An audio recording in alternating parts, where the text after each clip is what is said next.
Assalamualaikum warahmatullahi wabarakatuh. Apa kabar Waalaikumsalam. pemirsa? Senang sekali saya Ratu Fitri kembali menjumpai Anda dalam podcast kali ini. Tentunya masih berada di BPKAD Provinsi Banten, Badan Pengelolaan Keuangan dan Aset Daerah atau BPKAD Provinsi Banten. Cukup menarik tema kali ini yang tentu saja juga menambah banyak informasi, kemudian mengetahui ya terkait dengan program kerja, kemudian juga terkait dengan anggaran begitu ya di tahun 2023. Tamu kita kali ini Bapak Agus Setiadi SHMSI, beliau adalah pelaksana tugas sekretaris BPKAD, kemudian juga merangkap sebagai Kepala Bidang Perencanaan Anggaran Daerah dan juga pembahasan. Kita sapa terlebih dahulu. Assalamualaikum warahmatullahi wabarakatuh. Waalaikumsalam warahmatullahi wabarakatuh, Mbak Fitri. Apa kabar Bapak? Sehat? Alhamdulillah baik, sehat. Alhamdulillah. Terima kasih sudah menerima teman-teman untuk ngobrol-ngobrol nih Pak. Sama-sama, Mbak. Mudah-mudahan obrolan kita juga nanti sebagai salah satu informasi juga untuk masyarakat ya Pak. Apalagi kalau ngobrolin soal keuangan, aset, ini menarik ya. Apalagi lingkupnya nih di Provinsi Banten. Nah, karena Pak Agus Setiadi selain Sekban juga, PLT Sekban juga merangkap di Kepala Bidang terkait dengan perencanaan anggaran daerah ya Pak ya. Ya, betul. Pusing nggak sih Pak kalau ngomongin perencanaan daerah apalagi terkait dengan anggaran saya begitu? di penyusunan anggaran itu sebenarnya dari semenjak berdirinya Provinsi Banten ya. Jadi saya anggap sudah hal yang biasa yang seperti itu. Wah, jadi istilahnya sudah makanan sehari-hari ya Pak ya. Iya. Baik, ini tentunya juga berbicara terkait dengan transparansi. Masyarakat sekarang ini kan memang lebih kritis begitu ya, lebih ingin informasi transparan, dan tentunya BPKAD pun juga terbuka terkait dengan anggaran, apalagi untuk masyarakat di tahun ini begitu, terkait dengan digitalisasi, apapun juga bisa diakses begitu ya Pak Sekban ya. Nah, ini kita lebih fokus lagi karena Pak Sekban juga ini merangkap di Kepala Bidang terkait dengan perencanaan. Nah, ini mungkin yang pertama ingin kita ketahui lebih dalam terlebih dahulu terkait dengan tugas dan fungsi dari bidang perencanaan anggaran daerah. Apa saja sih Pak tupoksinya? Ya baik Mbak Fitri, mohon izin. Jadi tupoksi dari bidang perencanaan anggaran daerah tentu membantu Ibu Kepala BPKAD terkait dengan perencanaan dan penyusunan anggaran, terutama terkait dengan APBD Provinsi Banten. Nah, tugas ini adalah tugas rutin ya sebenarnya ya. Kalau kita melaksanakan tugas ini tentu kita harus paham mengenai prinsip-prinsip penyusunan anggaran. Intinya seperti itu sih sebenarnya ya. Istilahnya ini bendaharanya di provinsi di pemerintahan ini ada di BPKAD begitu ya Pak Sekban Kalau ya. itu terkait dengan fungsi PPKD ya, pejabat pengelola keuangan daerah. Ya, itu selaku BUD juga masuk ke situ, punya fungsi ganda kalau dulu Abang itu ya. Dia selaku SKPD, dia juga selaku PPKD dan merangkap BUD juga tadi yang Mbak Fitri sebut gitu ya. Iya. Jadi ini perangkap ya istilahnya tugas dan fungsi terutama di bidang perencanaan anggaran sendiri begitu ya Pak Sekban. Rumit nggak sih Pak? Terkait ini kan pasti setiap tahun akan terus berganti, kemudian evaluasi dan lain sebagainya begitu Pak. Ya. Jadi tadi sudah saya sampaikan sebenarnya ya, saya dari awal itu kerja di keuangan ya, dan yang lama itu memang saya di bidang anggaran.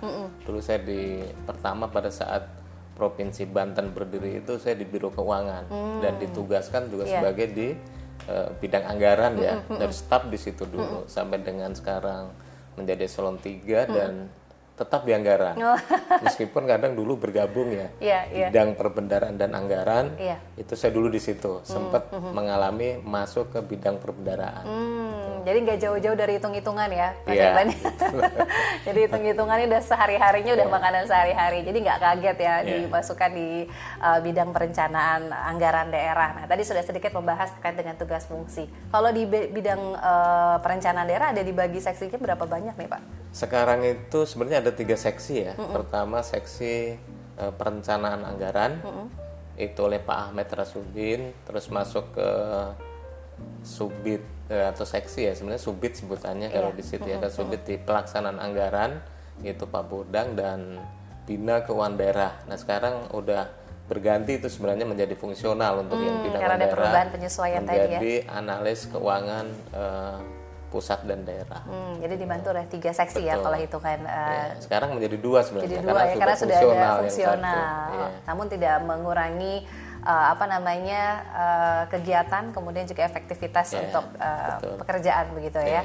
Nah, ini kan sudah mau penghujung tahun begitu ya, sudah rampung di 2022. Kemarin kita sempat ngobrol dengan Ibu Kaban terkait dengan realisasi. Nah, kalau ke Pak Sekbannya ini terkait dengan rencana anggaran di 2023. Nah, ini seperti apa sih Pak arah kebijakan nih, terkait dengan penyusunan anggaran di 2023? Baik Mbak Fitri, jadi terkait dengan penyusunan anggaran tadi saya sebut dengan prinsip penyusunan anggaran dulu ya. Kalau kita menyusun anggaran kita harus tahu prinsipnya dulu ya. Prinsip penyusunan anggaran yang pertama itu harus sesuai dengan kewenangan. Kewenangan dari masing-masing tingkatan. Misalnya ini kewenangan dari pemerintah pusat, kewenangan provinsi, dan kewenangan kabupaten kota. Itu prinsip, tidak boleh dilanggar. Dan itu nanti dilaksanakan oleh masing-masing kepala perangkat daerah. Nah, untuk menyusun anggaran itu harus sesuai dengan kemampuan keuangan daerah atau harus sesuai dengan pendapatan daerah. Itu prinsip yang pertama. Yang kedua, menyusun anggaran itu tidak boleh bertentangan dengan peraturan perundang-undangan yang lebih tinggi. Ya. Selanjutnya, pada saat menyusun itu harus sesuai dengan tahapan dan jadwal. Menyusun anggaran itu diawali dari menyusun RKPD dulu, ya, rencana kerja pemerintah daerah yang difasilitasi oleh Bapeda Provinsi Banten. Jadi harus dari awal dulu melibatkan masyarakat. Makanya pernah didengar misalnya ada aspirasi masyarakat, jaring asmara dan seterusnya. Sebenarnya itu pada saat menyusun rencana kerja pemerintah jadi daerah. melibatkan masyarakat juga ya Pak? Harus itu. Bahkan kalau misalnya Pak Gubernur akan menyampaikan Raperda APBD ke Ketua DPRD, itu harus disosialisasikan dulu ke masyarakat. Ya. Kita sudah sering seperti itu karena itu kewajiban. Jadi maksud disosialisasikan itu agar masyarakat tahu lebih hak transparan dan kewajibannya. Ya misalnya mereka berhak mendapatkan pendidikan yang layak, kesehatan yang layak, infrastruktur dan seterusnya. Kewajibannya jangan lupa juga gitu. Kalau kewajiban harus bayar pajak yang punya kendaraan. Kan itu untuk pembangunan juga. Kira-kira itu Mbak Fitri. Baik, nah ini ya ini ada landasannya begitu ya. Penyusunan anggaran ataupun juga arah kebijakan anggaran di 2023. Tapi masing-masing OPD itu apakah juga mengusulkan begitu terkait dengan kegiatan dan program kerja di masing-masing OPD di tahun 2023 begitu Pak? Jadi awalnya memang dari usulan SKPD ya, sering disebut dengan rancangan Renja SKPD. Nah itu nanti dibahas dengan stakeholder ya, yang difasilitasi oleh Bapeda Provinsi Banten. Kalau BPKD Provinsi Banten nanti berangkat menyusun anggarannya itu setelah ditetapkan RKPD. Rencana Kerja Pemerintah Daerah yang tadi itu difasilitasi oleh Bapeda. Baru dari situ nanti tugas-tugas di BPKD Provinsi Banten. Nah, itu nanti akan di cross check lagi. Betul, ya. Ini apakah mencakup hanya OPD saja di lingkup pemerintah provinsi atau mungkin juga ada turunan-turunan dari SKPD tadi itu Pak?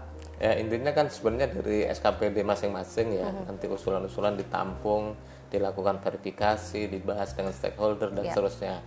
Termasuk misalnya ada dari pihak luar misalnya ya. Misalnya ada usulan bantuan keuangan dari kabupaten kota, ada usulan hibah, ada usulan bansos dan seterusnya. Itu semuanya akan dibahas. Dan terlebih nanti harus dibahas dengan DPRD Provinsi Banten. Nah, ini juga akan disetujui atau tidak begitu ya dari teman-teman di legislatif terutama ya, dari fungsi pengawasan anggaran juga. Nah, kalau kita melihat ya 2 tahun ke belakang kan memang fokusnya ke penanganan COVID begitu ya. Jadi banyak kegiatan-kegiatan yang mungkin juga tertunda. Namun di 2022 ini sudah mulai terlihat lagi, ada geliat lagi begitu, sudah concern lagi bukan hanya di penanganan kesehatan. Nah di 2023 nih Pak Sekban, seperti apa sih Pak mungkin dari jumlah anggaran yang juga dialokasikan di 2023 nih Pak Sekban? Baik Mbak Fitri, dari target pendapatan dulu barangkali ya. Boleh. Di 2023 itu target pendapatan itu 11,5 triliun ya, jadi ada kenaikan dari tahun sebelumnya. Di belanja ada 11,6 triliun. Ya, jadi lumayan juga besar ya, termasuk provinsi yang APBD-nya besar juga, terutama di PAD. Nah, di 2023 kebijakannya tentu harus terkait dengan misalnya pemenuhan belanja mandatory spending misalnya ya. Misal untuk belanja pendidikan itu minimal 20%. Minimal ya, jadi nggak boleh tuh sebenarnya untuk pendidikan kurang dari 20%. Kita sudah lebih semuanya. Termasuk misalnya alokasi anggaran kesehatan itu minimal 10% dari total belanja daerah. Ya, banyak belanja mandatori misalnya belanja infrastruktur minimal 40, kita sudah lebih. Yang lebih penting itu terkait dengan belanja pegawai misalnya ya. Belanja pegawai itu ada batas maksimal Mbak Fitri ya. Sebenarnya kalau daerah itu nggak boleh lebih dari 30% ya, di luar yang TPG ya. TPG itu tunjangan profesi guru itu nggak dihitung sebenarnya ya. Itu maksimal 30%. Dan alhamdulillah Provinsi Banten itu baru sekitar 20 atau 21% ya. Jadi masih jauh lah di bawah dari batas maksimal. Jadi belanja mandatori sudah dipenuhi, terus belanja wajib mengikat itu terkait dengan infrastruktur dan seterusnya itu juga sudah dipenuhi. Dan fokus juga di 2023 itu terkait dengan penganggaran pembentukan dana cadangan untuk pilkada serentak 2024. Nah, sudah mulai disusun di 2023 di ya. Perdanya Mbak Fitri nomor 5 tahun 2022 itu dicadangkan untuk pilkada itu 250 miliar ya, dari usulan KPU dan Bawaslu itu ada sekitar 600 miliar di luar pengamanan gitu ya. Oke, ini tadi ya pembagian ya terkait dengan jumlah anggaran di 2023. Jadi ada target yang naik ya di 2023. Tadi disebutkan untuk apa sajanya, beberapa persen pembagiannya, kemudian pendapatannya pun ditargetkan naik. Nah, ini sumber pendapatannya sendiri dialokasikannya dari sumber PAD pajak kah atau seperti apa nih Pak kalau untuk? Jadi sumber pendapatan itu sebenarnya ada 3 ya. Pertama sumbernya dari pendapatan asli daerah. Di PAD itu di dalamnya ada pajak daerah, ada retribusi daerah, ada hasil pengelolaan KKN daerah yang dipisahkan, itu dividen ya dari BUMD. Ada juga dari lain-lain PAD yang sah, itu dari komponen PAD.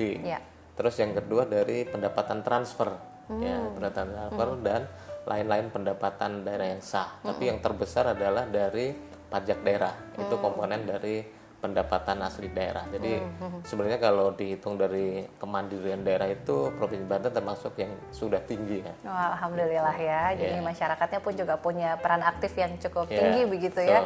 Untuk juga yang namanya pajak kan dikembalikan lagi dalam bentuk pelayanan kepada masyarakat. Salah satunya tadi ya sudah dijelaskan infrastruktur, kesehatan, pendidikan yang memang sumber dananya juga memang dari pajak begitu. Nah, ini berkaitan dengan tadi disinggung juga akan ada pilkada di 2023. Nah, tentu saja ini juga tidak sedikit begitu ya anggaran yang memang diperuntukkan untuk alokasi tadi. Sebetulnya kan ini nasional begitu ya, pilkada, kemudian pemilu serentak. Pembagiannya seperti apa nih Pak? Provinsi, kemudian kan kabupaten kota juga. Apakah memang siapa berbuat apa, kemudian kewenangannya untuk membayar apa? Seperti apa nih Pak? Jadi kalau usulan dari KPU dan Bawaslu itu sekitar 600 miliar, 1 ya, 600,1 miliar. KPU sendiri itu 499,1 miliar, hampir 500 miliar. Dari 499 miliar itu, di situ ada honor ad hoc namanya. Honor ad hoc itu adanya di kabupaten kota. Ya, misalnya untuk honor PPK, PPS, KPPS, dan PPDB, itu jumlahnya sudah 317 miliar. Itu lebih. dibebankan di kabupaten kota ya Pak? Enggak. Nah, kebijakannya dibebankan ke Provinsi Banten. Provinsi? Iya. Jadi itu luar biasa ya, anggaran untuk honor itu sampai 63,5% dari usulan KPU Provinsi Banten. Dan itu sudah disahkan sudah disetujui. Sudah disetujui. Ya, kan sudah masuk APBD ya. Dan posisi Raperda APBD 2023 itu masih proses evaluasi Menteri Dalam Negeri. Insya Allah besok akan keluar tuh keputusan Mendagrinya dan nanti akan dibahas kembali oleh DPRD dan Gubernur ya. Nanti dalam hal ini yang membahas adalah Badan Anggaran dan Tim Anggaran Pemerintah Daerah atau TAPD. Gitu. Jadi memang ini masuknya di kewenangan provinsi ya, terkait dengan anggaran yang memang pelaksananya kan nanti di kabupaten kota ya, terkait tadi. Sebenarnya ini kebijakan Pak Gubernur ya. Sebenarnya honor-honor tadi itu bisa juga dibebankan oleh kabupaten kota. Sebetulnya ya. Bisa, iya. Tapi kebijakan Pak Gubernur itu dibiayai semuanya dari Provinsi Banten. Selain juga mereka dapat bantuan keuangan juga Mbak Fitri. Jadi kabupaten kota itu sebenarnya dapat double yang seperti itu ya. Karena rutin ya ada bantuan keuangan. Ada bantuan keuangan. Honor-honor ad hoc yang harusnya juga dapat ditanggung oleh kabupaten kota itu semuanya ditanggung provinsi. Gitu. Dan ini juga sudah tadi ya disetujui Betul, ya terkait oleh DPRD Provinsi Banten. Provinsi Banten. Dan ini kan memang tahun 2023 pilkada atau pemilunya kan di 2024, namun itu kan Betul. penggunaannya pun juga bertahap begitu Betul. ya. Jadi ya seperti apa tahapan-tahapan juga nanti disesuaikan dengan anggaran yang nanti juga akan dikeluarkan begitu. Nah, ini juga terkait dengan sosialisasi dengan OPD-OPD lainnya nih. Tadi kan sudah disampaikan ini arah kebijakan anggaran, kemudian jumlah anggaran. Nah, ini seperti apa? Pembahasannya memang sudah rampung atau seperti apa nih Pak Sekban? Jadi untuk yang anggaran-anggaran SKPD itu sebenarnya kan masuk di dalam Raperda APBD ya, Mbak Fitri ya. Dan tadi saya bilang itu memang sedang proses evaluasi Menteri Dalam Negeri. Ya, jadi mungkin besok akan diterbitkan mudah-mudahan evaluasi itu, dan nanti ada rekomendasi dari Mendagri itu apakah harus ada yang diperbaiki atau misalnya ada anggaran yang harus dirasionalisasi, dikurangi dan seterusnya. Kita belum melihat hasilnya ya. Jadi mungkin baru besok rekomendasi atau lusa, dari gitu. Kemendagri ya. Berarti ini untuk anggaran murni ya Pak Sekban ya. Betul. Berbeda nanti di perubahan ya. Di perubahan nanti sekitar bulan Agustus kita sudah mulai bahas lagi. Nah, untuk perubahan ya. Tapi yang sementara ini untuk anggaran murni dulu di 2023. Nah, tentu saja di setiap kegiatan, di setiap bidang selalu menemui bukan hanya di jalan yang mulus saja, tapi juga mengalami kendala yang mungkin dirasakan di 2 tahun terakhir, mungkin terkendala terkait dengan COVID. Nah, kalau di 2022 apa sih Pak yang paling dirasakan? 2022 sekarang ya. Iya. Mungkin yang tahu persis itu di SKPD ya, yang tahu persis kendala-kendalanya ya. Tapi kalau misalnya di kegiatan saya di bidang perencanaan anggaran daerah misalnya ya, untuk 2022 sekarang ini misal gitu ya. Kendalanya mungkin kalau di bidang saya itu banyak dipengaruhi dari pihak luar. Ya. Sebagai contoh misalnya penyusunan DPA SKPD, termasuk verifikasinya. Nah ini kami dipengaruhi dari hasil evaluasi Mendagri. Ya. Kalau misalnya terlambat diterima oleh Provinsi Banten, bisa jadi kegiatan kami juga bergeser waktunya. Nah itu kalau di bidang perencanaan daerah barangkali ya. Tapi tentu untuk yang di SKPD dia punya kendala masing-masing ya. Salah satunya seperti itu, dipengaruhi pihak lain, kira-kira seperti itu. Iya, ini tentu saja ya tadi ya terkait dengan waktu dan lain-lain ya. Ini mungkin lebih ke situ untuk di bidang terkait dengan kendala. Di 2023, seberapa optimis nih Pak terkait dengan PAD? Tadi kan targetnya 11,6 ya kalau tidak salah ya? 11,5. Seberapa optimis nih Pak terkait dengan pendapatan tadi? Pada saat menyusun anggaran pendapatan itu sebenarnya kita harus punya optimisme yang tinggi ya. Karena prinsip untuk menganggarkan pendapatan daerah itu minimal harus dapat dicapai. Ya. Kalau kita misalnya mengalokasikan target pendapatan 11,5 itu minimal harus dapat dicapai. Ya, beda dengan belanja daerah Mbak Fitri. Kalau belanja daerah itu tadi dianggarkan 11,6, dia tidak boleh lebih dari 11,6. Harus di bawah itu ya Pak? Harus di bawah, tapi kalau pendapatan itu minimal. Harus kalau tercapai. Misalnya 11,5 tidak tercapai, ya, berarti kinerjanya tidak tercapai. Tapi saya yakin ya, karena memang target pendapatan itu sudah dihitung dengan cermat untuk setiap sumber pendapatan. Saya yakin teman-teman Badan Pendapatan Daerah sebagai leading sektor atau koordinator dari pendapatan, dia sudah cermat berhitung terkait dengan target pendapatan daerah. Amin, mudah-mudahan ini tercapai minimal targetnya, kalaupun bisa melampaui. Tapi kalau untuk belanja ini biasanya ada efisiensi, nah itu yang lebih baik begitu ya Pak Sekban ya, efisiensi tadi. Nah ini terkait dengan pesan yang mungkin ingin disampaikan juga nih untuk masyarakat khususnya yang mungkin saat ini serba digital, serba masyarakat itu lebih kritis ya, apalagi terkait dengan keanggaran begitu. Apa mungkin yang ingin disampaikan untuk masyarakat nih Pak Sekban terkait dengan tema kita kali ini? Ya, yang pertama tadi itu pada saat menyusun anggaran tentu itu ada kewajiban dari Pak Gubernur untuk melakukan sosialisasi. Ya, di situ ada peran dari masyarakat untuk tadi itu harus tahu hak kewajibannya. Ya, misalnya tadi sudah saya sebut haknya harus mendapatkan pendidikan yang layak, kesehatan yang layak, infrastruktur yang memadai dan seterusnya. Tapi jangan lupa juga membayar pajak. Nah, pada prinsipnya sebenarnya untuk APBD itu dia harus bermanfaat bagi masyarakat. Ya, jadi APBD disusun itu adalah agar bermanfaat untuk masyarakat. Ya, jangan sampai APBD disusun di dalamnya berisi pemborosan, nggak jelas belanjanya kan gitu. Jadi sebenarnya APBD itu adalah rencana keuangan tahunan pemerintah daerah yang sifatnya sangat strategis. Ya. Pada akhirnya nanti di akhir tahun, ya ini sudah menjelang 2022 berakhir, itu harus ada pertanggungjawaban. Ya, itu sebagai bentuk tanggung jawab pemerintah daerah terhadap publik. Ya, jadi angka-angka yang tadi tercantum di dalam Perda APBD itu harus semuanya dipertanggungjawabkan dan ini harus diketahui oleh masyarakat Banten. Kira-kira seperti itu Mbak Fitri. Dan termasuk juga kerjasama dengan OPD atau SKPD terkait dengan anggaran ini juga mudah-mudahan bisa terrealisasi dan terserap dengan baik begitu ya Pak, sesuai dengan belanja kegiatan yang memang sudah disusun dalam RKPD begitu. Mudah-mudahan nanti juga di 2023 di mana 2022 ini sebagai bahan evaluasi juga begitu ya Pak Sekban ya. Baik. Wah, ini tidak terasa ya. Kita sudah di penghujung acara, banyak sekali informasi kemudian pesan yang kita tangkap dari obrolan kita kali ini dengan Pak Sekban yang juga merangkap sebagai Kepala Bidang Perencanaan Anggaran begitu di BPKAD Provinsi Banten. Mudah-mudahan selalu diberikan kesehatan. Amin, Pak Sekban. terima kasih. Kemudian juga kelancaran ya di 2023. Amin. Kita sebagai masyarakat wilayah Provinsi Banten juga tentu saja sama-sama berdoa agar ini kan sedang pemulihan ekonomi juga, agar masyarakat juga bangkit, kemudian juga keuangan daerah juga bangkit dan targetnya tercapai ya Pak Sekban. Amin. Baik. Terima kasih banyak atas kebersamaannya. Saya Ratu Fitri mengucapkan terima kasih dan mohon maaf jika ada salah kata. Mewakili kru yang bertugas mengucapkan sampai jumpa. Wassalamualaikum warahmatullahi wabarakatuh. Waalaikumsalam warahmatullahi wabarakatuh. Terima kasih Mbak Fitri.